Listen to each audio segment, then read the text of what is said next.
See you, but now I see you, so all is good. Yeah, seeing me. I Hello, wanted to everyone. large screen. Hi, everyone.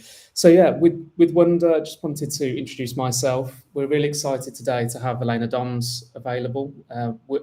My name's Sam Reeder. I'm one of the co-founders here and CEO.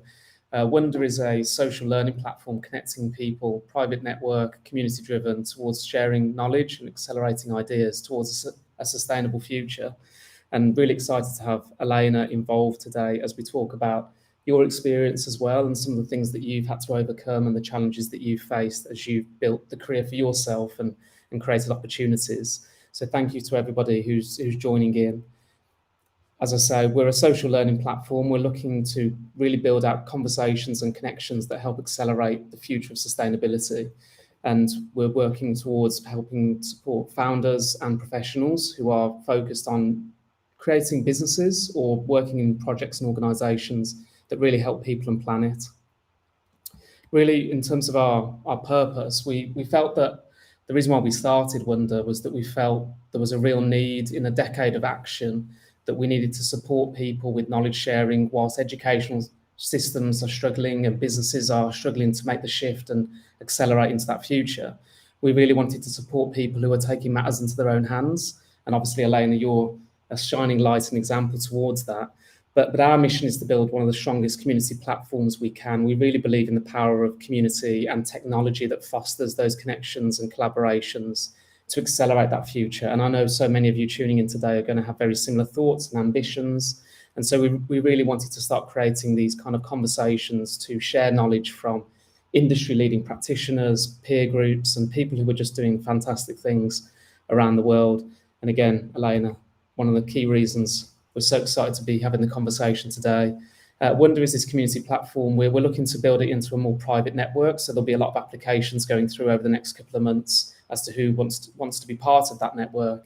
And we work with people like Elena to try and share that knowledge, hosting workshops, Ask Me Anything's fireside chats, and we'll be producing a lot more content, sharing practices and concepts, and really helping people build businesses or get into careers, trying to drive impact.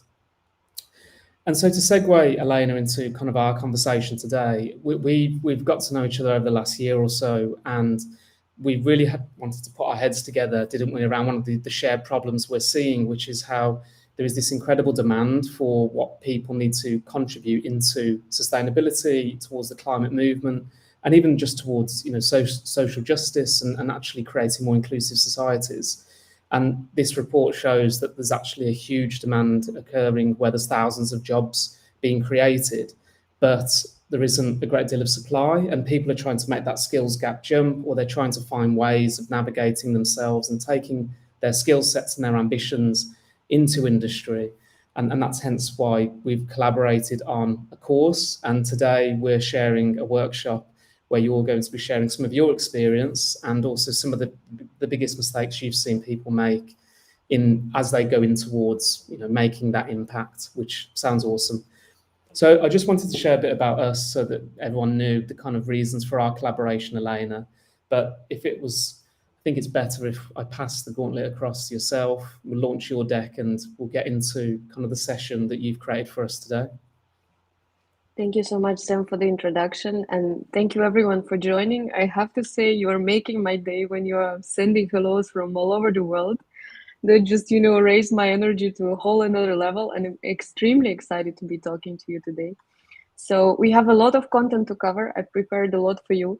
It's going to be very intense. So let's go. I'll hop off, Elena, and give you the complete limelight. But yeah, wonderful to see everyone joining. Thanks all. Super. Thank you, Sam. So what's our agenda for today? Welcome and introductions. There will be a very short one. I'll explain who I am. Then we'll go on into the 5 mistakes. They'll introduce you the course that I'm launching. Please be aware, this is not a sales presentation of the course. I'm here on the webinar really to give you as much value and as much practical tips as you want. And at the end, we will go over all your questions. I'm ready to stay as much as needed to, cover your questions, to help you as much as I can. And the wonderful team at WONDR will read all of your comments, and they will help filter these comments, and they will pass these comments on to me so we can cover them at the end. So Who I am? I come from the polar circle. I was born in a city called Arkhangelsk, and you might have seen it in the James Bond GoldenEye movie. It's a while that this movie came out, but at the beginning of the movie, there is this chemical weapons facility up north, high in the mountains that looks like this. And as always, James Bond defeats everyone. He runs out and he tries to escape, but the plane falls off the cliff.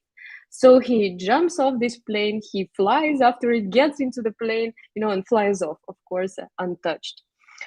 So they say that this is my home city, Arkhangelsk. In reality, the movie was filmed in Switzerland, and my home city is completely flat and a lot more cheerful, but it also has a lot of snow. And where I come from the Arctic, that made me really passionate about working on sustainability, because I see how things are changing. I see how fast it is melting and which profound impacts it is having all around the world. So who I am? I'm a climate advocate and I'm board advisor. I'm also head of a new project called Earth Plus, which you will hear a lot about in the future. As I said, I'm very passionate about sustainability because of the Arctic, because I have little kids, and I'm, really concerned about the future of our planet. And throughout my career, I tried different things in sustainability. I'll share highlights just in a bit. But here you can see how much I've spent in the Arctic, how much I worked in the business, how big teams I led. I'm also very active on LinkedIn. I reached 10 million views on my post within a year, and I have 24,000 followers. And the largest speech that I spoke with had 700 people attending. Now, in terms of my experience highlights, I worked as a director at Mastercard and a sustainability lead. So I worked on a lot of different global and European projects, including reforestation, financial inclusion, carbon calculator, sustainability strategy for products and services, and sustainable travel. I was also a vice chair of Sustainability and Innovation Subcommittee at AmCham Belgium. That's an organization that compiles a lot of global companies, and we were working together on the sustainability agenda. I also am launching soon a course on the climate change and the Arctic, together with Sustainability Unlocked. It's a platform, a B2B platform with lots of different customers like Airbus, Standard Chartered. You can see that contributors to this platform include Mark Carney, IPCC lead author as well. So very interesting platform to keep a look at. And I was a sustainability service lead and principal sustainability consultant at Ensur, which is a consulting company focusing specifically on the insurance sector. I was focusing on the ESG offering for them. Now, as I mentioned, I work on Earth Plus. I'm also an advisor to EO2. If Plinio from EO2 is watching this, hi Plinio. And here you can see different speaking engagement where I spoke about sustainability, about climate change in the Arctic, but also about sustainable finance, digital transformation, and what needs to be done to tackle climate change.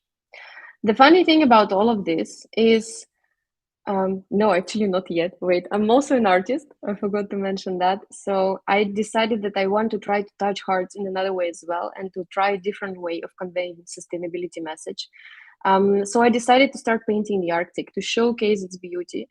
And through my art, I'm actually an ambassador of an NGO called Habitats that restores habitats all over the world. So through my art, we are restoring habitats globally, and we are launching our first project very soon.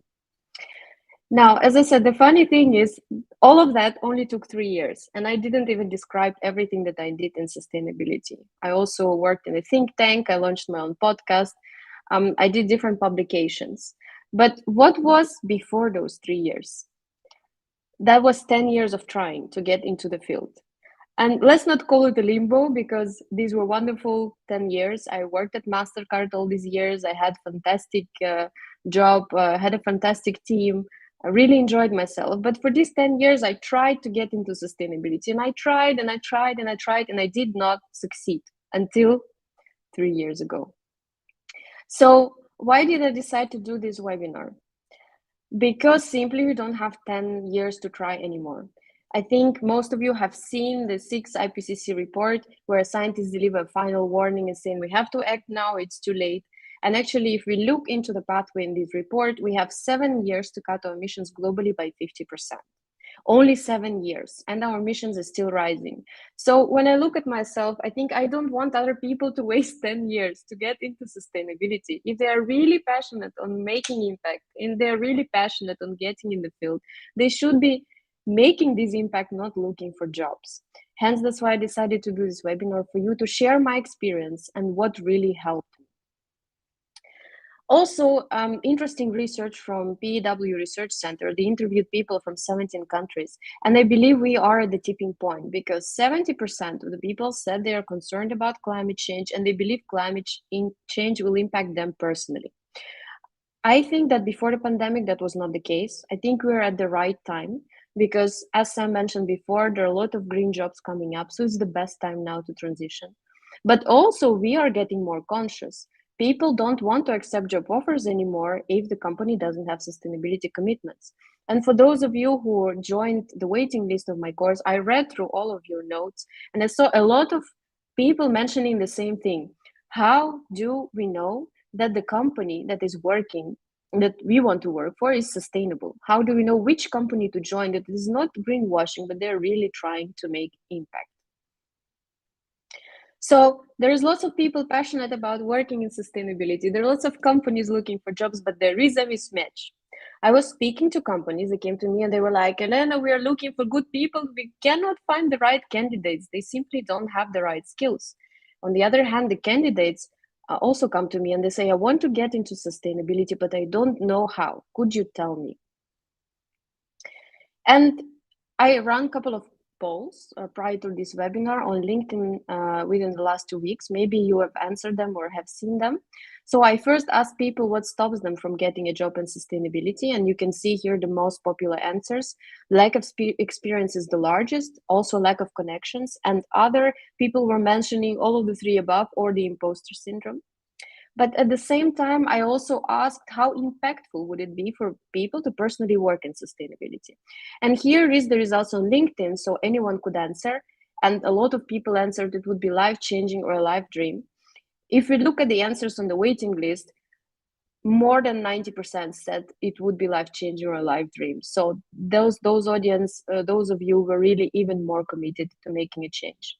So if working in sustainability is so life-changing and the only thing standing in between is this lack of knowledge, experience, or connections, or imposter syndrome, I thought it's really good to bring these two together because all of these are possible to get. And today we look into how. So we will look through the 5 mistakes. Please understand that these mistakes are also instructions for action. So if you reverse them, you will actually get the steps to do. And these mistakes are not knowing where you want to get, not studying climate change holistically, not building connections in sustainability, not getting practical experience and waiting for the right time, and not promoting yourself well. First of all, I want to say mistakes that sound scary, but it's okay to make them. And to be honest, it's a little bit intimidating to be talking about them because these are all the mistakes that I made. And I will give you lots of personal examples of what I did and what I didn't do. So also a bit of exciting times for me to share that with you openly. But know that it's okay. Everyone makes mistakes and you're worth it to make it a great career in sustainability. So what did I do at the beginning and what do I see a lot of people doing? They're using a narrow approach to get into sustainability, and that approach is looking for jobs and applying. That's what I did for those 10 years. From time to time, I would open LinkedIn, I would go on company websites, and I would search for jobs. And then I would send applications. And then I would either get automatic responses within 20 minutes from the AI systems that filtered me out and said, thank you, we did not select you. Or I would not just get any response. In those 10 years, I got 0 interviews. 0. Now, and actually, I also got a degree in those 10 years, so I knew what I was talking about in the end. Then I switched into a wide approach to sustainability 3 years ago. And that meant connecting with a lot of people, studying deeper, every day learning, also looking for jobs and applying, but also getting practical experience in parallel by joining existing projects, starting new projects, and volunteering. Creating content and positioning myself, going to events, and the list can go on. And actually, that can apply to any sphere. Imagine you want to become an entrepreneur. You can try to set up your business, but you can also immerse yourself in the space and meet other professionals, meet other entrepreneurs, go to events, learn, start different projects or see how other projects are doing. And that will help you transition much faster. So it's all about immersing yourself in the space, and that's what really helped me, immersing myself in the sustainability space. Now, it is, of course, a roller coaster ride. It's not that, I immersed myself in the space and immediately I made it. No, it's not like that. But if you see, there were ups and downs, and new opportunities. But in any case, the result that you get and that I got were so much better than the point zero. And now I'm really starting to feel like I'm getting close to be able to make impact. For me, that's really important. I need to be feeling that in my everyday job. And I'm really getting close to that. Now, there are also no sudden breakthroughs. As I said, it's not that one day to another, all of a sudden I made it. It was just small steps every day. And on one hand, it can seem really daunting that every day you have to do something. But on the other hand, it's really, really, really liberating, because you just know that you have to focus on one small, simple task. And that's what Olympic athletes do as well. I was watching an interview with an Olympic champion, and she said that that's what she does every day. She doesn't think that in a year she has to win Olympics. She just focuses every day on a small, simple task that she can do to make herself better. And that's what really works. So let's go on to the mistakes. The first one, not knowing where you want to get. First of all, once again, it's okay to take time to figure it out. I also took time to figure it out. A couple of years ago, I was speaking with one of the best recruiters, and he told me, we reworked my whole CV for sustainability, and he asked me a question. So who do you want to work for? And then I told him, you know what? I can work for any company in any area as long as it is a sustainability role. And he was like, well, that's kind of broad. Send me a list. I sent him a list of like 80 companies. And then, it never went through. But it's okay to take time to know what you want to do, because on the other hand, there is research saying that, for example, students that didn't know what they want to write their diplomas in the universities, they actually came up sometimes with a lot more interesting diplomas than the others. So if you don't know yet, it's okay. But just know that at some point you need to get there and you need to try to figure it out. Why? Because it's the plain principle. You need both the direction and the destination. If you're at this webinar, you already have the direction. That's sustainability. Why is destination important? Imagine if a plane is flying somewhere and he has a direction to go south. Then he goes south, but there are different winds, there is turbulence, there are different things that can influence where the plane is going to. So in the end, with taking the south direction, it can end up absolutely anywhere. That's why you need a direction and a destination so the plane can correct its course depending on how far this destination is. And that destination is knowing where you want to get. Now, this destination should be crazy enough to give you crazy motivation. I worked for years with just, I want to work in sustainability, but there was really non-concrete. It only started falling into place for me when I decided to set crazy goals for myself. It was also after a course and a book that I read, but the task there was set up a goal that is so crazy that if you tell it to other people, they might laugh in your face. It has to be that crazy enough. So why am I showing this picture? This guy is called Louis Pugh. He swims in the world's coldest, craziest places. This picture is taken in Greenland in, I believe, September 2021. And he swims in waters close to 0 degrees only in his Speedos to attract the attention of politicians to climate change, because he shouldn't be swimming there in the first place. This should be frozen. And this guy is the UN patron of the oceans. So I was always thought, this guy is my hero. I want to be like him. I met him at one of the conferences. I listened to his speech with the open eyes. It was amazing. And then I thought, what if one of my crazy goals would be to become the UN patron of the Arctic? Will I make it eventually? Maybe not. But it's one of my crazy goals, and it motivates me to do things, and it shows me direction of what I need to do. And here is my next point. Destination helps you filter what's right for you. For example, I have this destination of becoming the UN patron of the ocean. Not of the ocean, of the Arctic. And then I can filter which opportunities are right for me. So for example, I've been offered a job to work on ESG consulting. Will it lead me to becoming the UN patron? Probably not. On the other hand, if I work through my art and I'm an ambassador of an NGO, Would that help me? Yes, because I'm talking about the Arctic, I'm advocating, and I'm also supporting nature restoration. Now, that's not the only thing that would lead me to that, but this would give you an example and it would help you filter the opportunities that are right. Now, you have to repeat your destination to yourself every single day. Why? Because we wake up and we have loads of bad news coming on to us, and you know that all programs us, and we just forget what we want in the end. I'm showing here a picture of the Lady Gaga because I heard one of her interviews where she said that she just repeated to herself every single morning that she wants her song to be in top one of the charts. And after a while, it happened. So a lot of famous people, they just decide to follow something and they make steps every single day to get there, and they repeat their destination to themselves every single day, and then it just becomes true. Not because it just comes true out of itself, but because they make small steps every day to get there. Small steps, once again, are key in everything, and they're easy to make. Now, the second mistake, not studying climate change holistically. Climate change is a super wicked problem. And I was trying to make a joke here, I showed you a witch from a musical. But it's actually a scientific term, super wicked problem. When I was in university doing a degree on energy and climate, we even studied that in this specific way. And why? What does it mean? Why is it super wicked? Because it's super complicated. Everything is interconnected. Some solutions might not be solutions. They can lead to other problems, like, let's say, a migration from combustion engine cars to electric vehicles. Are they solving climate change? Not really. They are creating other problems. So here we need to understand all the complexities and understand all the solutions we need to make in order to cut emissions and to solve all other problems that come together with that.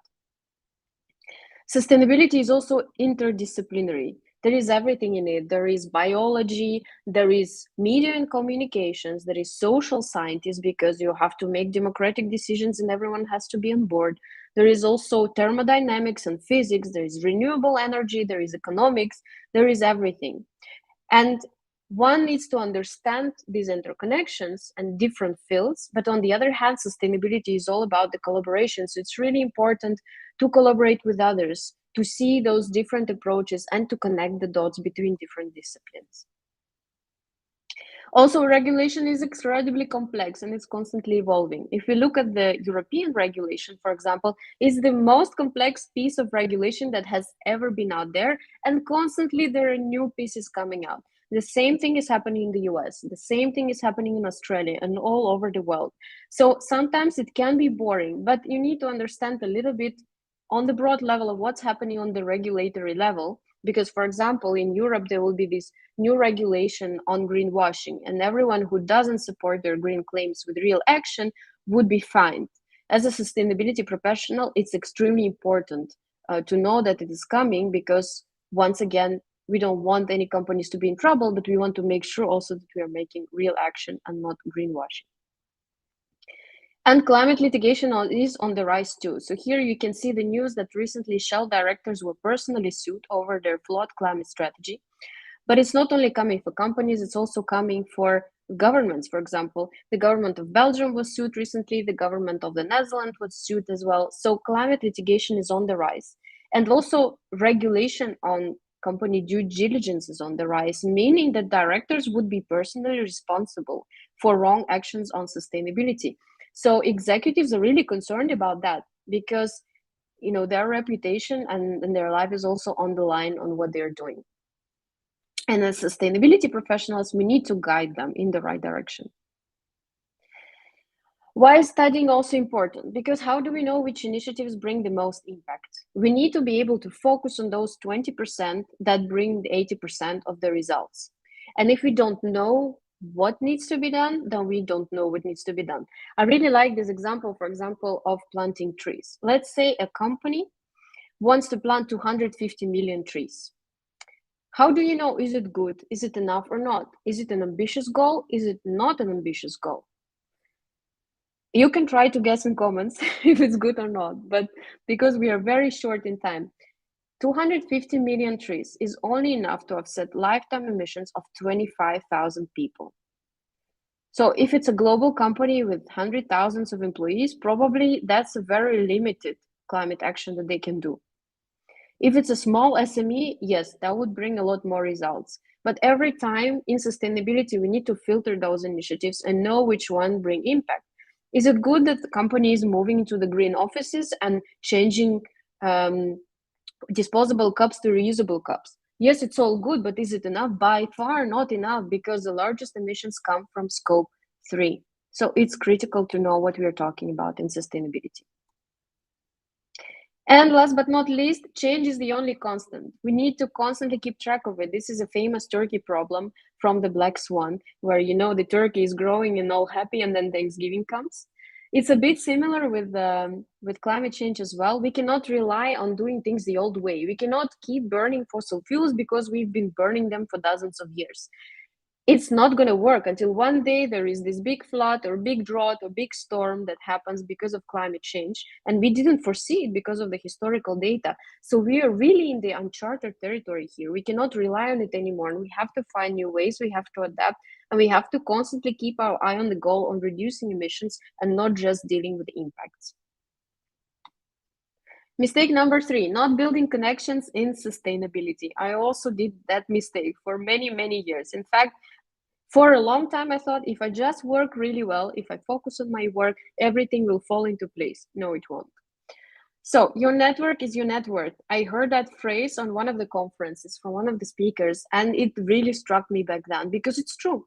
It can unlock crazy amount of opportunities for you. So it's really important on building your network, not just doing your job very well, not just studying, but really going out there, connecting with a lot of people, because that can bring you a whole lot of opportunities. And that is a tip that really helped me because I'm very much introverted. For me, saying you have to build connections is really a nightmare. And that's a person talking to you with 24,000 LinkedIn followers. Especially in person. If you tell me I need to connect to someone in person, at the beginning it was really difficult for me. But I have a very much extroverted friend, and she took me to this conference in Paris. And I was afraid to approach anyone, or just wanted to hide in the corner and look at my phone. I think maybe some people recognize yourselves. But what she told me really changed it for me. She said, imagine you're so uncomfortable, and there is this whole bunch of people here having these drinks at a networking event, and they are very much uncomfortable too. So actually, if you approach them, you're saving them because they are uncomfortable, and you're making their day better. And then she just took me, and she showed me how it's done. And that really made it for me. Now, when I'm going to events, I'm still afraid and I'm still uncomfortable, but I know that people are very much open to talk to me. Sustainability professionals or other professionals can also open doors for you. I will explain you how that happened for me, for example. I connected on LinkedIn to someone, and I haven't talked to that person in person, but we've commented on a couple of posts. Then I sent him a message and I said, look, could you introduce me to some companies that are looking for sustainability professionals? And he sent a message with a few introductions. I never met that person, just to clarify things, but he was very much open to help me. So he connected me to a couple of people. I scheduled calls with those people. They said very much yes, because it was a warm connection. I talked to them just to introduce myself, what I'm doing, and so on. And then in the end, that resulted into job interviews. But actually, the job interviews with the companies which I applied to before and got automatically pre-screened that I was not a good candidate. During those interviews, the hiring managers told me, you actually have a very interesting profile, a very interesting CV. Why don't you send these CVs through the system? And I said, look, I applied a few times and I always got automatic responses. And they said, that's so strange because normally it even didn't get to us. So sometimes there are creative ways to go around those systems. And if the system screens you out, it doesn't mean that you're not a good fit. Also, opportunities can come from very much unexpected places. And here you can see a wonderful picture of hemp. That's industrial hemp, not cannabis. It doesn't have the magical hallucinational properties. But when I was working back at Mastercard, there is someone who reached out to me talking a lot about hemp and cleaning soil pollution. That person later became a CEO of C Biotech, a company that, together with the researcher from the University of Hasselt in Belgium last year, were the first ones in the world to prove that hemp can extract forever chemicals from soils. And now we are working together with that person. Back then at Mastercard, it was not relevant for the business model, but I loved the idea and we stayed in touch. And he kept me updated on his progress. I kept him updated on mine. And now we are working together on something really, really inspiring. So opportunities can come from anywhere. I've heard of people who got jobs just because they applied, didn't get responses, and they decided to talk to their neighbors. And within a week, they had a few job offers and a few interviews just because the neighbor made the right opportunities. So constantly say, if you're looking for sustainability role, tell it to everyone, and opportunities can come out of places you don't expect. Also, LinkedIn is a gold mine. Use it, especially since the pandemic. Everyone is extremely open to meet. You can easily schedule catch-ups, online calls, just to introduce each other, not immediately ask for a job. And if you connect with the people, they would be very much willing to help you, or you will know some interesting things of what's happening in the space and can explore different career options. Start with what's comfortable for you. If you're an introvert, you can use offline. Offline sometimes is a lot easier. You just shoot out a message. If the person responds to you, you can schedule a call. And when you're online having a conversation one-to-one, it's a little bit easier than in person. If you're an extrovert, just go to the events and you can meet a lot of people there and chat offline first. But start with what feels right for you. And last but not least, people want to help you. In generally, people really want to help. The worst thing you can hear is a no or no response at all. But normally, people are willing to help you. And if you send out 10 messages, I'm sure 3 or 5 of these people will come back to you and they will try to arrange things. Mistake number 4, not getting practical experience and waiting for the right time. This happened to me big time as well. As I said, I was focusing on my work and I was thinking, why cannot I make it in sustainability? Maybe because there are not enough jobs. But that was a mistake that I made. There will never be the right time, never. But you have to be desperate enough. I made it into sustainability. I made the jump when I was desperate enough. And for me, that turning point was when I didn't get a promotion that I thought I really deserved for a few times in a row. And back then I thought to myself, okay, this is really enough. Now I have to be doing what I want to do. And I started interviewing experts. I launched my podcast. I started writing publications within a think tank. I started reaching out and talking to people. And that's when it all turned around because I was desperate enough to make the jump. And sometimes we can be at different stages in our career where we don't want it badly enough. And that's okay. That means maybe it's not the right time yet. But things really fall into place where you're desperate enough because that's when you start looking for creative solutions to get what you want. Opportunities also all around you, grab them. So when I thought I need to add sustainability experience to my CV, I did have a degree, now I need experience. What did I do? I discovered that there is an environmental group in my city, in my little city in Belgium. So I sent them a message and I said, I want to join that group. I want to be part of it. They said, okay, fine. Yes, join us. So I joined and I started going to meetings, learning what is sustainability at the local level, what types of requests they are getting, what are things that they're working on. I also found a local NGO that restores nature. They buy land, they restore them, they make sure that biodiversity is there, they protect the areas that are important for biodiversity. So I reached out as well and said, can I join you as a volunteer? And they said, yes, come to our meeting and we can see what can be done. So I went to those meetings as well. You can find opportunities anywhere, but if the opportunities are not there, you can create them. And this for me was really eye-opening. When I joined Mastercard, back then the CEO of international markets, Anne Cairns, she was having this session. And she said that she shaped her career herself. She never applied for jobs. She just went to people and said, look, I want to do that. I believe that would be really valuable. And then she got it. She just started moving the career ladder, doing things that she really wanted to do just because she went out there and said, I want to do that. So you can create these opportunities yourself. How did I practically do it, for example, at Mastercard? All of these projects that I did at Mastercard, they did not just come to me. I started reaching out to executives. I came with ideas to say, look, we can launch this, we can launch that. Let's work on a project together. They also responded to me and they said, well, we're also working on a project like that. Why don't you join us? And that's how it all went around. Yes, it was on top of my job, but I could work immediately on lots of European and global projects, communicate with lots of teams, enlarge my network, and put different experience on my CV. So you can really create opportunities wherever you are in your job, either in your current role or outside of your current role. This one is also really important. Get the right people to support you. Sometimes sustainability and climate change are not easy messages to bring through. So you need to have the right executives behind your back. I noticed that if you're just alone and you're trying to push it to different people, it might not work. And you will have to repeat things a lot of time within the company. But if you have the right executive behind your back, being your sponsor, then it can all work out for you. For example, the boss of my boss, he found out that I was really passionate about sustainability and that I was trying to do different projects. And he said, you know what? If you're really passionate, why don't you take over sustainability for my department? Yes, it was on top of my job. Yes, it was non-official role, but I jumped on the opportunity because I could work with a lot of people on lots of different initiatives. And that was really helpful. I'm really grateful to him until this day now that he offered this opportunity to me. And yeah, it will cost you a lot of extra time. All of this, getting practical experience, will cost you a lot of time. But on the other hand, if you really want to transition to sustainability, companies are often asking for experience. And if you have different experience, it sometimes really helps to spend this time getting the practical one on top. And actually, it will get you to your goals a lot faster. If I compare 10 years when I didn't have a practical experience, I was still at point zero. In those 3 years when I started getting it, after 1 year, I was already a lot further.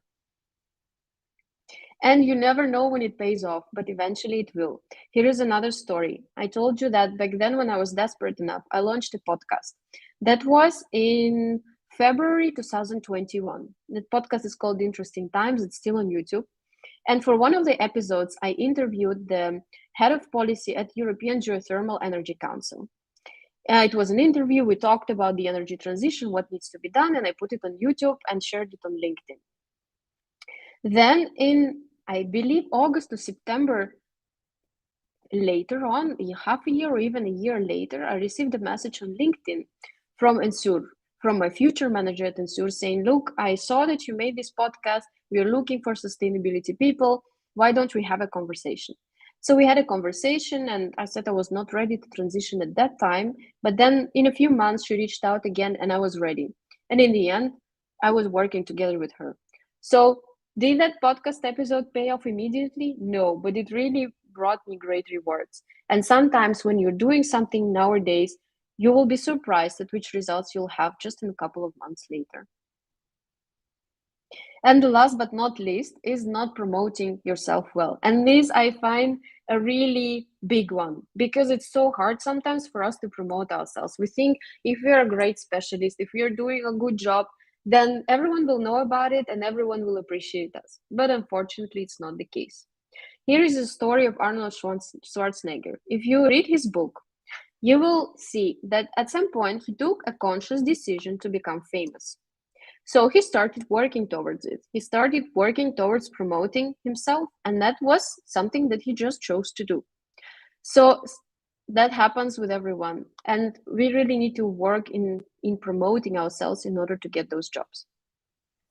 I like to explain it with the cleaning lady principle, and I have nothing against the cleaning ladies. I think they're wonderful, but it's just an example.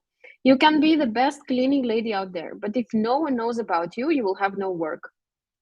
It's the same in sustainability. You can be the best and the most knowledgeable sustainability expert out there, but if no one knows about you, you won't have a job and you won't have opportunities. So please remember that. For me, it was really difficult to start promoting myself. And generally, I'm very modest, I'm very shy. But once again, I took that conscious decision 3 years ago. And yes, it was not easy at the beginning, but it really paid off. And yes, there will be other people getting the job easier.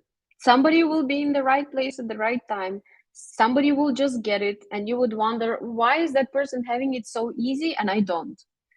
Just deal with it. Yeah, that's life, you know. I also had a lot of examples like that, but actually, it will be a lot worth it when you get it. Now, how do you make sure that you're the first person that comes to mind? That was a question that My mentor at Mastercard once told me. I told her, look, I really want to transition into sustainability. When there is a role that's opening up for Europe, I want to be the one because, I have a degree, I have the knowledge, I want to be working on that role. And what she answered really surprised me. She said, you know what? I love that role too, and I'm sure lots of other people in the company would love that role too. What are you doing to make sure you're the first person that comes to mind when that role opens up? And that really struck me because it showed me that just my degree and me knowing what to do was not the right thing. It was part of the right thing, but I also had to network. I also had to be the face of lots of different projects. People had to know me in order to think of me first when the role opens up. And there is an example of Vojta. He is a LinkedIn top green voice in the circular economy. Imagine you need to hire someone for a circular economy project. Who would you hire? Vojta or some person with 200 connections on LinkedIn who nobody knows? I'm sure you would think that Vojta would be the right person for the job because that's in our psychology. We want to work with the most popular kid on the block. We just have to accept that, and we just have to become those popular kids on the block. That's it. Now, promotion is also a job. Allocate time for it. That's really important. So, for example, I put in my agenda specific time to put content on LinkedIn. And I worked on that content. Sometimes it's post on Friday. I post my 1 minute Friday video. Do you think it's easy to post a 1 minute video? I first have to work. I screen the news and screen LinkedIn influencers every week. I screenshot those news. Then I put together a text that I'm going to say, and then I record this text until I feel that this text is good enough. So overall, it takes me at least an hour, maybe more, to record this video and then to put subtitles into it and then post it. It takes time.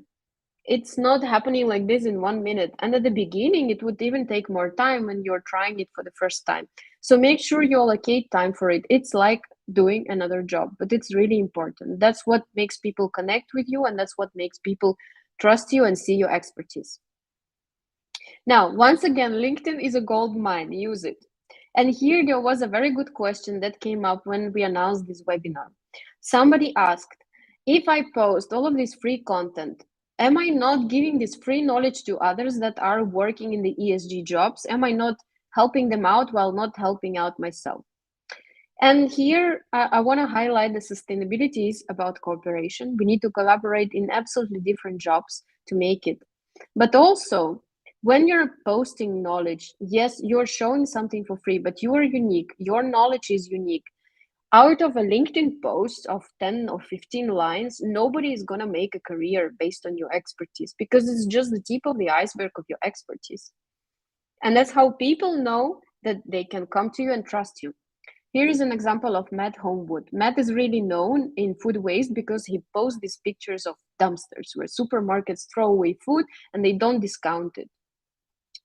So he posts these pictures, he posts a lot of knowledge about the food waste, and then he also got a job on working into food waste, a company that tackles food waste actually.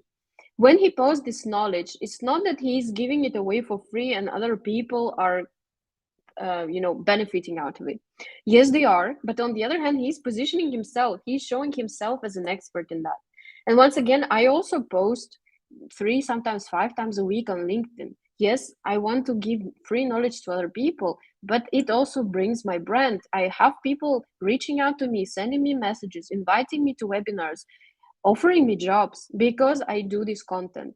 So I would really encourage you to step out of your comfort zone and not being afraid to share that knowledge. Like this webinar is for free at the same time. Yes, maybe someone will benefit. I hope you will benefit from that, but it doesn't mean that you will go out there and do exactly the same thing as I did. Not at all. Packaging yourself is also really important. You need to make yourself memorable. It's not just enough to say, I am a sustainability professional striving to make impact. That is all true, but it does not make you memorable. So try to extract something from your experience or from your life that makes you unique, because you need to connect with people on different levels. You need to set these triggers where they will think, oh, I remember him. So for example, I was born next to the polar circle. Is it a lie? No, it's absolute truth. That's why my tagline on LinkedIn says "Born in the Arctic on a mission to protect it." Am I lying? No, it's absolutely true. That's my mission. That's what I'm trying to do with my sustainability job. But then people remember me because of my tagline. I can also set different other triggers. Sometimes I make a post about my art, and then people say, oh, you're from the Arctic and I also saw your art, that's so interesting, when are you having the first exhibition? So this way, when you package yourself and you leave these triggers, you make yourself memorable, and when people go into the profile or go into your CV, they fall through, they're like, whoa, this is so interesting, and there are so many cool things in there. Now, it doesn't come out of 1 minute. For me, there was a conscious job that I did, a conscious course that I did to learn how to do personal branding and to package myself. But once you do it, once again, it really pays off because people think that you have unique profile, which is true. All of us are unique. And I believe that the first time when we met with Sam, he also said, you have one of the most interesting profiles that I've ever seen. That's because I made that work on packaging myself. And last but not least, post regularly. That's really important. That pays off. If you don't know what to post, here is my tip. Just take the news out of the Guardian or BBC Climate or anywhere else, the ones that strike to you, and just post those news with a few hashtags and a couple of sentences. That you can start with that. You don't need to create your content from scratch. It can be a little bit daunting or hard at the beginning. You can always repurpose the content that is already out there. Now, we are done with the mistakes. I will briefly walk you through the program of my course. Once again, this is not a sales webinar, but I want you to look at that program because that is an instruction of what you can do, even if you don't join the course. Use it as a guiding light. And as soon as we are done with that, we'll open the floor for questions. I see there are a lot of messages coming through. I'm very excited to talk to all of you. So the course will be about getting into sustainability within 2 weeks, meaning immersing yourself in the space. Module 1 is about building a vision for sustainability. So it's actually works on those mistakes, right? How do we build a vision? Who do we look out to? How we achieve it? And the practical tasks will be the craziest goal you can ever imagine. Once again, you can do that yourself as well. Just sit down tonight even and think of that crazy goal.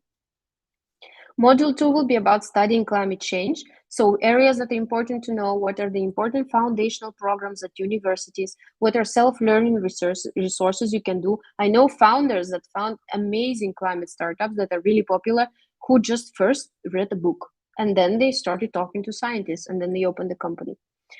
The practical task would be to build a learning plan that is specific for your craziest goal that will get you there. And we will have a live session on the climate change. Here, for those of you who have lack of knowledge, I will walk you through the climate change, what needs to be done. But I will also do a masterclass on storytelling with impact. Because at first I was always saying, we need to act so fast, talking about doom and gloom scenarios, but then people close off. And when I was at Mastercard, people made fun of me and they called me Greta Doms, not in a good way. But then I switched. I switched my messaging and started using a lot of storytelling. I started wrapping these facts around. I started showing pictures, giving these stories, explaining what it means, and also tying that up to the personal goals of the people I was talking to. And that's when things changed. That's when people started paying attention. So in that live session, I'm not just going to walk you through the climate change and what needs to be done. I'll do it in a storytelling manner, and we will look into what are the best ways to communicate for impact, because being a sustainability professional and communicating for impact is extremely important if you want to get our goals through in companies. It's especially sometimes difficult. Module 3 is building connections. So how to reach out to people. I'll give you exact messages on what to do. And the practical task will be sending those messages and setting up those calls. We will do that immediately at the course. And we will also have VIP live session with special guests. I'll tell you in a minute who the special guests are. This is one of my favorite parts, on different career options in climate change. Module 4, practical experience. So how to repackage the experience you already have for sustainability, because we need sustainability in every area. And it doesn't mean that we can throw away everything we've done before. We can absolutely use that. And how to get new one right away. And the practical task will be getting it. So I'll make you go out there and get the practical experience. So you start immediately during the course. Module 4, actionable plan. Small steps. We'll map out small steps you can do every day to get you there, and how to keep yourself motivated. And we'll once again have a live session with special guests.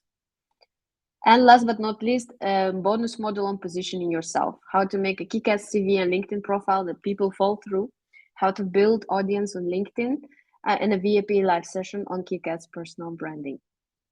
Now, one of my favorite parts is about special guests. I was thinking, what it's good that I share my experience, but what if I bring other amazing people as well? And what if I look at it at two sides? The people who really made it in sustainability and the companies and recruiters, so that we can hear both sides and know what both are looking for and how to make it. So here you can see Voita, Julian, Elisa, and Amandine. They made it in sustainability. They work in absolutely different companies, in different things. For example, there was a comment on the waiting list that some people said in communications is difficult to transition in sustainability. That's what Amandine did at Mastercard. Elisa, for example, works at Google on sustainability, but she also has her impact startup helping entrepreneurs in sustainability. Voita and Julian both work on circular economy, also really, really upcoming topic today and super important. And Voita is a LinkedIn top green voice. He has 30,000 followers. I'm also very excited that he's joining us. On the other hand, we have Paul. Paul, I spoke with him a couple of days ago. He's amazing. He worked in the Arctic and Antarctica. He's a marine biologist, and he was telling me that it's possible for scientists to get, practical business jobs. He spent lots of years in ESG consulting. He worked at ERM. He worked at Arcadis. Now he's working at Rambo, and they're recruiting heavily. So he's gonna tell about the world of ESG consulting in general, how to make it there, and he also said that he would be happy to make introductions to people on the course to help them out, maybe to get the job at Rambo, who knows. Lester is a managing director at Allen & York. That's a recruiting company specializing specifically on ESG. So I'm also really excited that he's joining us because he's been doing ESG recruitment for over 20 years, like when it was, almost non-existent. He also believes the time is now, and he'll be giving the different career options and things that need to be done in order for you to get a job. Now, the course is for those who want to work in sustainability and make impact, create opportunities, and want it badly enough, or who work in sustainability but want to raise your profile and make impact as an employee or entrepreneur. And the course is not for those who don't work to make in sustainability, who are not ready to spend time, who want to wait for the right opportunity, or the ones who are already happy on their job. I just want to be clear that, this is not for everyone. There are different tariffs, sustainability champion and VIP. VIP is personal work with me. All the sessions with the special guests, personal packaging of your profile, personal chat, but also introduction into my network. That's the main difference. I'll make sure to reach out to people and introduce you to create opportunities for you. And we're almost at questions. I'm super excited, so I'm going fast. There are different payment options. Full payment, you can do it personally or through a company reimbursement. WONDR has templates ready for you if you want to ask reimbursement at your employer. And there are also possibilities on split payments. Please email communityteam@mywonder.com if you want to explore that option. We will have a QR code later on to scan so you can get the slides and the recording of this webinar, so you'll be able to get that email back. Practical info, we start 24th of April. The course is open to join until the 10th. Early bird is for first 15 sustainability champions and first VIP. And if you join today, there is a special bonus. I will review your LinkedIn personally, and I'll send you personal recommendations on what to do to make sure that algorithm works for you and you get found, and what you can do to improve it. Okay, that was fast. Just wanted to say that now we can open to questions. Yeah, thanks, Elena. Just wanted to jump back in as well and just say thank you so much for the conversation there. I've been watching the chat, and some of our team have as well. There's actually been some debate as much as there've been questions. So we'll try our best to kind of share that with you, Elena, and you can kind of have a read down some of the conversation. I'll just share one of the key ones in, and you should be able to see it through this private chat, hopefully. But yeah, I wanted to just say the speakers look incredible as well. It's the first time I've had a chance to really see them all together in one shot. And I think when you mentioned about, your network is your net worth, it's incredible to see how you're fast tracking people to such caliber of experience and insight. So that looks awesome. We've actually had about 60% of people who join WONDR as well who've said basically, we've got knowledge, we've got best practice, we just really are desperate to connect with other people and peers. So that's something that really resonates with us as well. Maybe we can start with a couple of questions, just whilst people are, adding in their questions in the comments. We've tried to keep up with some of the discussion. Maybe the first one, Elena, which comes from essentially Florencia. I hope I'm pronouncing the name right. There's a bit of comment that she shared in, but really, if you could start, I'll share that with you. But if you could start from answering from this perspective, which is, if you're within a company, could you go into a bit more detail, Elaine, or some ideas as to how you can maybe get into sustainability or fashion the opportunities? Are there conversations that you think start the debate well? We know that in companies, some people, like you mentioned there about, Greta Doms, and I've heard a lot of people have, even in environmental agencies, there have been people who, their purpose as a company is to do something good for the world. There have been, the naysayers or the people that put you down. Just interested in your thoughts on how, when people are trying to get into sustainability from within their company, any advice or any more detail you could elaborate on as to how to push through those challenges? Yes, absolutely happy to. Maybe let me give you examples of how that worked out for me, what worked for me, and that might help others. So when I felt the real difference was when I got a couple of executives supporting me, and that those executives don't really have to be full believers in making an impact right away. Those can be just executives that believe in your potential. One of them I saw in the corridor. We chatted a couple of times, and then I said, "Look, would you open for a mentorship conversation?" We had the conversation, and what really torpedoed me before reaching out to other executives with my ideas, he had a talk with me and he said, "Look, this is who I'm going to introduce you to based on the conversation that we had. And also, don't just come to those people with nothing. Come with explaining who you are, schedule a call, but come with ideas as well, because these people are really busy. So if you just come with nothing and say, well, I want to work on sustainability, what do you have? They are not going to have anything for you. Think of how that could be of value to them, to their department, and what exactly could be done. And that's what I did. He sent the intro emails. And not just to anyone. He sent intro emails to everyone, including Mastercard CEO of Europe. And I prepared for those conversations. I had those half an hour calls with those ideas, and I followed up with them because I said, look, which projects could we do together? And they said, well, I'm going to connect you to someone else in my department. He's leading this and that, for example, and then you can talk with him and discuss the next steps. So that was really, really helpful for me. Today I had also a call with Amandine from Mastercard, who will be joining as a special guest, and she also moved within the company. And she will, of course, share her experience during the course. But what I really liked about her saying is that sometimes it's hard to find people externally for the job. Sustainability is a new field.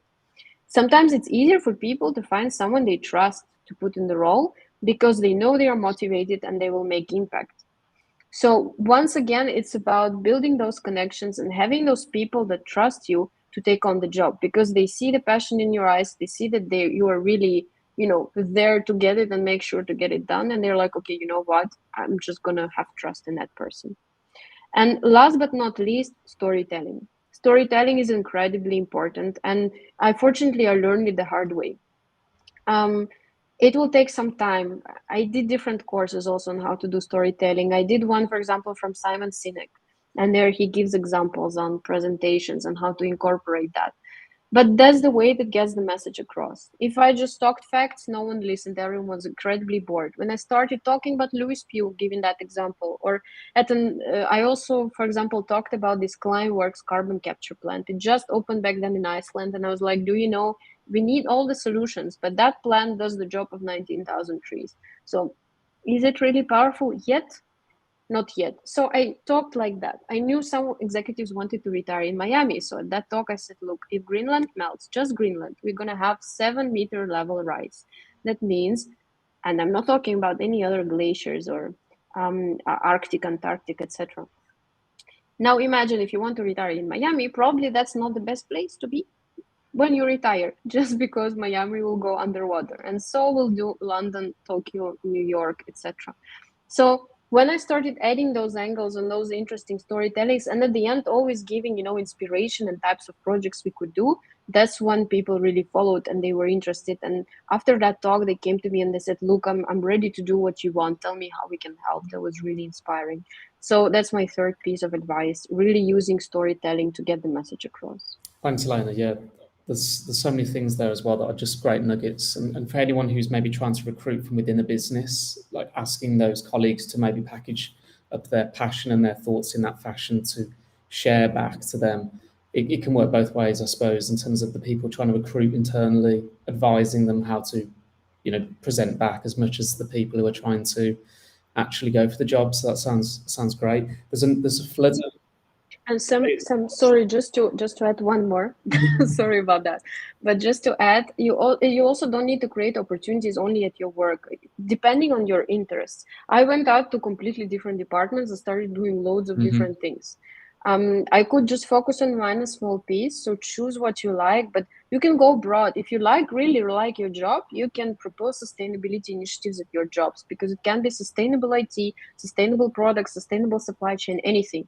But if you want to switch, go to the departments where you want to switch to and start working with those departments. There are different volunteers in the company, different like types when you can share employees and work one day for another department. Explore those and try to get in touch with the people where you want to work at and do projects together. Brilliant. There's actually a question that's coming up. Would you like to stay on, Elena? I know we've hit the top of the hour, but shall we stay on for a bit? Yeah, if that's okay for everyone, I'm happy to stay longer and also answer as many questions Go as through I as many can. as we can. Shall we just take a time check at about quarter past, so 15 minutes, let's see how we are at that All point. right. There's quite a lot. And I was thinking actually maybe we could open up we'd created a bit of a QR code for and it's covered your face, Elena. So let me try and find That's okay. I'll sit here. No worries. we'll go to the side. Maybe that will work better. I can move things around. But No worries. yeah, we're going to create, there's a type form there, and we can create a kind of a short text in there as well. So it's not just to gain access, so we can send to you the recordings and the resources, but maybe we can add in a text field as well. So if we don't get to your question, we can at least capture some of those. So we'll get that sorted as we go through.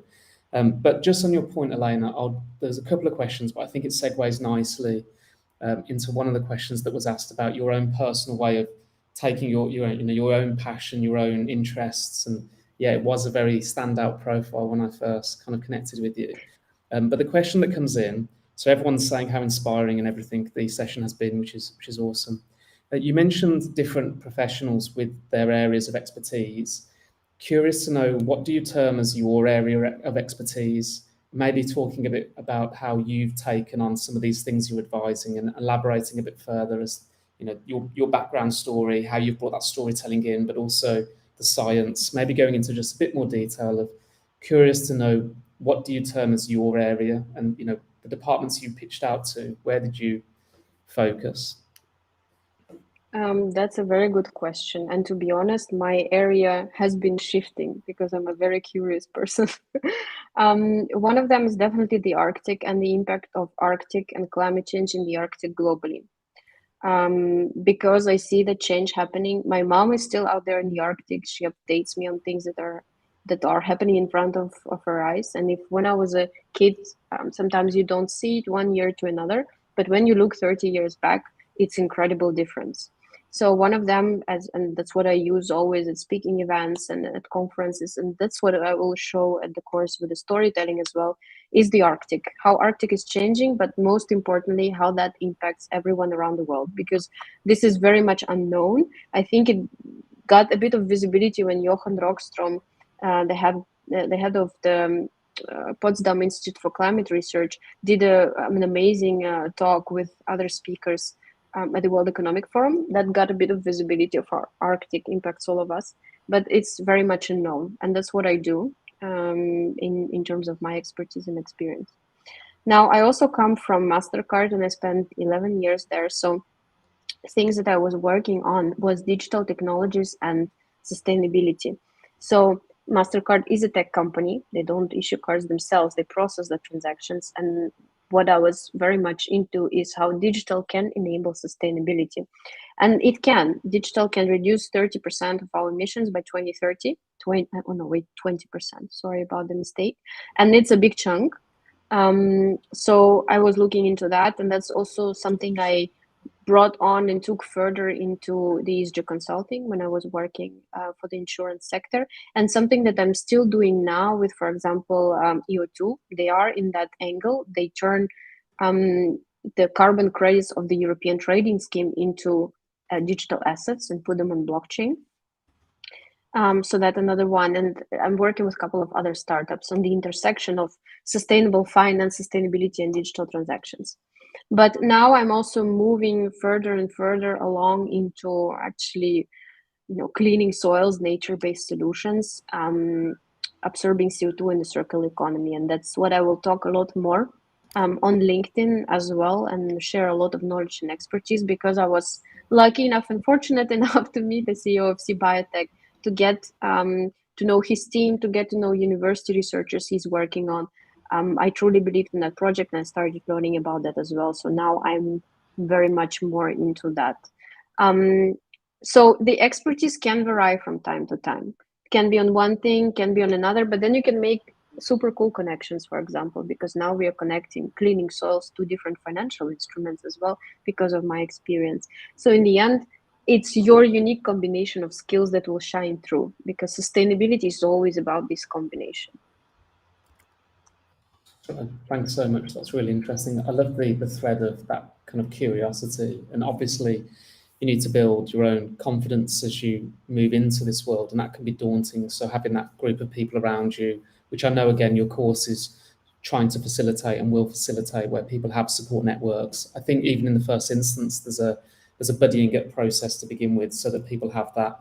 It's not just about the information and knowledge; it's also that emotional support, but that curiosity. I think that's such an interesting thread. Again, reason why we call ourselves WONDR is to lean into a lot of that, and we feel that everything good happens through that curious process. There's a question that I could probably segue there with as well, Elena, if we could. You've talked there about different industries and different businesses, and one of the questions was around what opportunities are there for people who aren't scientists or don't have a degree in climate change and sustainability.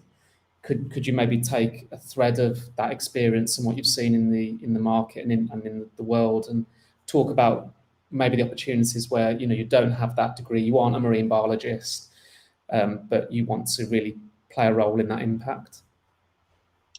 Yes, happy to. It's a really good question. And actually, the answer would be there are no limitations, even if you don't have a degree. I was lucky enough when I launched my podcast. It doesn't mean that you can do whatever you want, because climate change is wicked, and there is a lot of knowledge needed. But you can always collaborate with scientists to solve things. Two examples for that. First one, I was lucky enough to interview Lubomila Jordanova, who is a co-founder and the CEO of Plan A, when I just started my podcast. And she has a TED talk where she's sharing her story of how she got into sustainability, because she was on these beach holidays, and I think she saw a lot of trash, or don't remember exactly. But she was on that holiday. That was a turning moment. She went back home and she started reading books. She read books on climate change, and she started interviewing people of what they think and how they see things. And then she started Plan A, but Plan A is based on working with scientists too. They have scientists working for Plan A, making sure that they calculate scopes of emissions 1 to 3, and they help companies reduce them. They're a software as a service company. And it's based on scientific work, based on scientists that work for her. But did she start with a degree? No, she worked in finance before. Here it was, at that turning point that she really felt the need to do something, and she just did it. Another example is Frederic Verstraete, the CEO of C Biotech. As I said, last year, he was the first in the world to prove that hemp can clean forever chemicals. And forever chemicals, to put things into perspective, they can only burn in 1,300 degrees. And they are everywhere in soils, and they poison us in our food. But he managed to prove that. Did he do it alone? No, he didn't. He had experience in construction, so he could turn hemp into materials. But he worked together with the postdoc from University of Hasselt, who had expertise, on soil phytoremediation and nature-based solutions. So actually, depending on your interest, once again, the crazy big goal that you want to achieve, it's possible to get knowledge in different ways. Yes, of course, university degree helps. Yes, of course, it helps to be a marine biologist. But sometimes we don't need to put these limits on ourselves because there are lots of courses available out there, short term, long term, online, offline.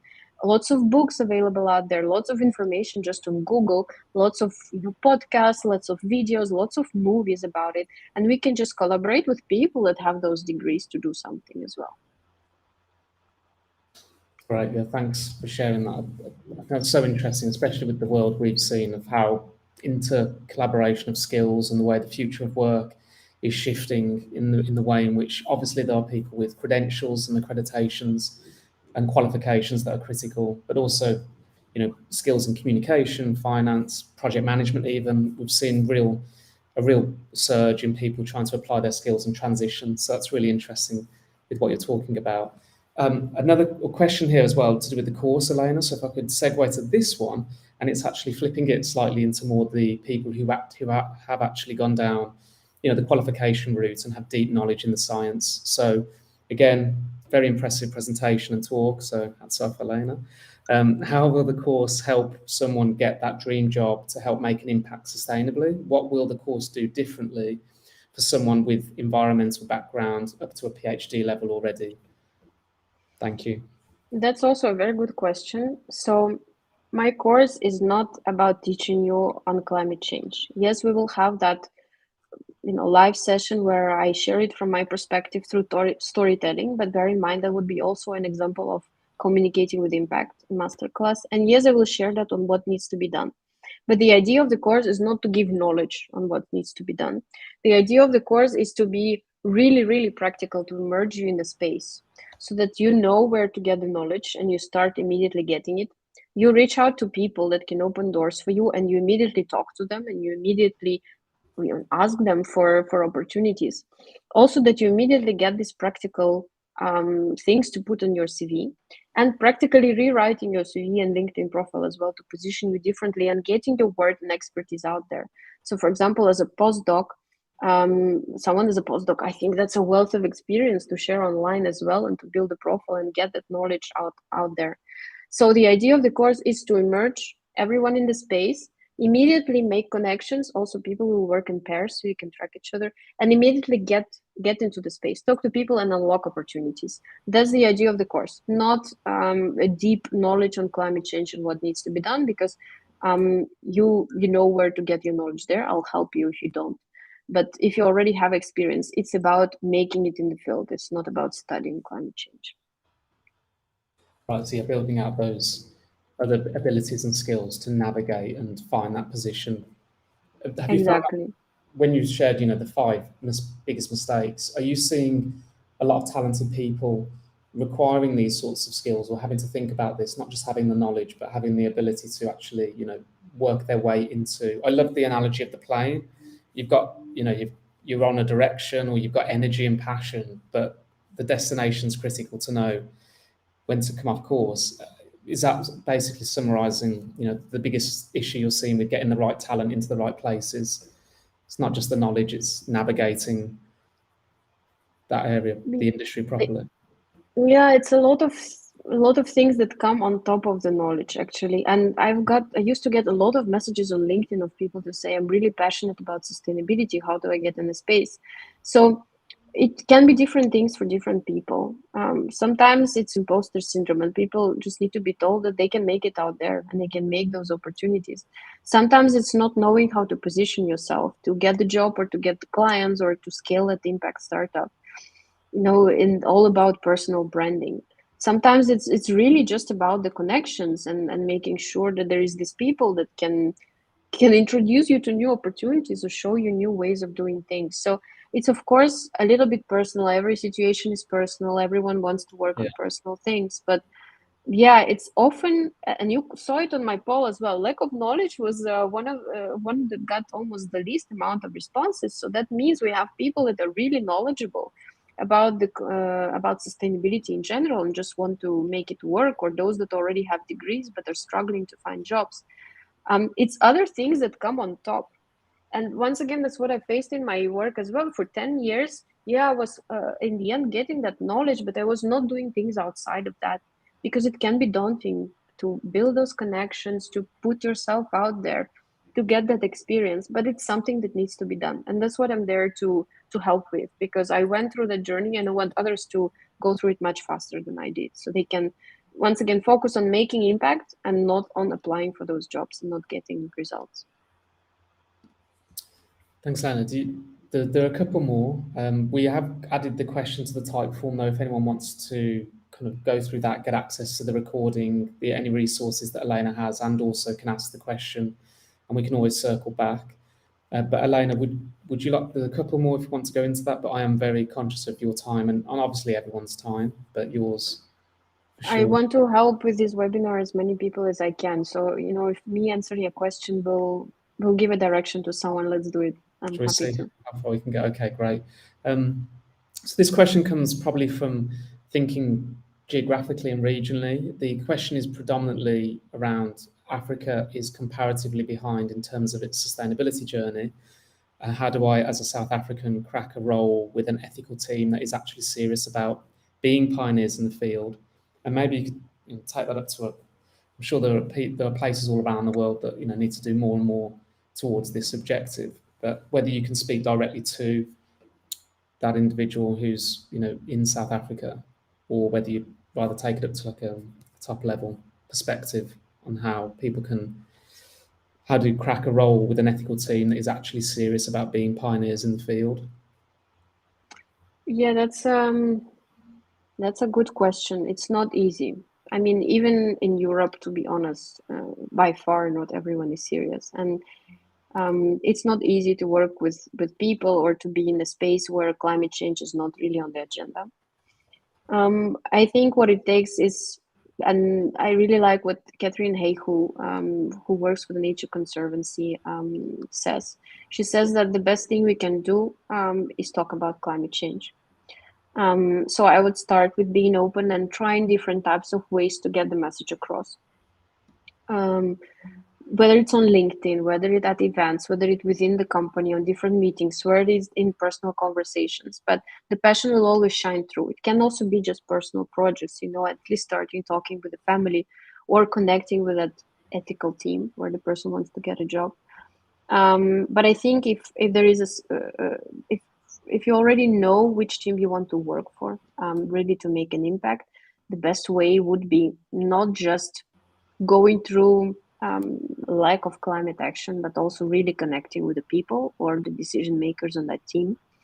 Sometimes on a personal level first, and then kind of showing your passion for sustainability and your knowledge, getting to know them better, knowing what their motivations are. I was speaking to Nina Glass. You can find her on LinkedIn as well. It was a while ago, but she shared very interesting information. And what they're doing is to communicate on climate change. Sometimes you need to really appeal to motivations of individual people, especially if they're executives in the managers. If you want to make difference and steer a company in the right direction, then you need to appeal to their personal motivations. You need to know what's behind them, what they really want, and connect climate change and climate action to what they really want. That is when they will really feel the personal impact and they would be willing to make a jump. So I would say here it's a lot of communication, and sometimes it can be frustrating and you'd have to do it again and again and again. So staying resilient, finding different ways to get the message across, but also connecting to these people that you want to work with and the team that you want to work with, getting to know them on a personal level and seeing how to connect with them on a personal level so they can trust you so you can get the job. Yeah, it comes back to that communication again, doesn't it? I suppose. And Yeah. actually, there's another question around that. If I could flip into that one too, which is, do you have any advice for someone who's in communications and storytelling but struggles to get into sustainability because they feel they aren't sciencey enough, or maybe the terminology or the lingo isn't sciencey enough? That's also a really good question. And actually, I want to revert back to my conversation that I had with Amandine from Mastercard this morning. She said a very interesting thing. She transitioned to sustainability to ESG from communications. And she also felt that, like, is she good enough to lead that? But on the other hand, communication these days is incredibly important, especially with the new regulation that comes in. Europe is introducing now greenwashing fines. So if green claims are not supported, then companies will be fined. And I'm sure that will be the case in other countries around the world as well. So communications actually comes on the forefront, because when you work on ESG and communications, you already know how to position messages. You already know how to help companies, and you know how to get those messages across, but you can control it as well. You can say, look, this is how we can position it, but what you are suggesting, for example, can jeopardize us because we cannot be seen as doing greenwashing. So you have this unique angle actually of highlighting the issue and keeping everyone on track to stay safe from greenwashing. So I think it's actually a wonderful combination to have that, to work on ESG and have a communications background. Great. Thank you. Yeah, I think there's quite a few I believe maybe coming through on type form as well, so we can always take those offline. But I think we probably can get to a place, Elena, where obviously everyone can get the links and the connections afterwards. They can always, especially drop me a line if you want to ask anything. Anybody who's still on the call, please feel free to DM me if there's any questions you've got. I can kind of triage those and talk with Elena about how to best get that information, about the course, about any of the recordings. Please drop me a note. But I think what's left to say really, Elena, is thank you so much for creating this situation and this opportunity for us all to tune in and hear your thoughts and feelings. There was a lot of great conversation in the chat, so feel free to go back over the comments, Elena, that are probably underneath the live on LinkedIn, and you'll see there's been some good debate. But in a decade of action, one of our key areas and the mission we're on is to create the strongest community experience that we possibly can to accelerate impact-driven leaders, be it professionals or founders. And so we're so excited to be collaborating with you, Elena. I'm really looking forward to the course and what comes next, which over the next few weeks we'll be sharing more and more. So if anyone wants to get onto the waiting list, please just use the QR code or the link. We'll be sending you more updates, especially with those guest speakers, which look fab. So yeah, thank you so much for your time, Elena. If there's anything else you'd like to say before we end, but massive thank you very much from us and the team. Thank you, Sam, very much for the opportunity and for brainstorming for this course and coming up with the idea. Thank you, everyone, for writing lots of thanks for the webinar. I'm super happy to hear that it was useful. If you believe that it was really cool, very practical, please do not hesitate to share this information on your social networks and to provide this information how others can get the webinar and the recording, the decks. That would be incredibly helpful. Let's help out sustainability professionals out there to get the jobs that they really want. And I really want to thank you for being so active in the chats, for saying hello from all the parts of the world, for making comments, for asking questions. To be honest, you really all made my day. I'm extremely fortunate to be in this place here, to have all of you here in this meeting, and thank you very much. Well, can't say anything much better than that, Elena. Thank you so much for your time. Have wherever you are in the world, have a wonderful rest of your day or evening, and yeah, more power to you all in doing what you're trying to create. So thanks, everybody. Thank you.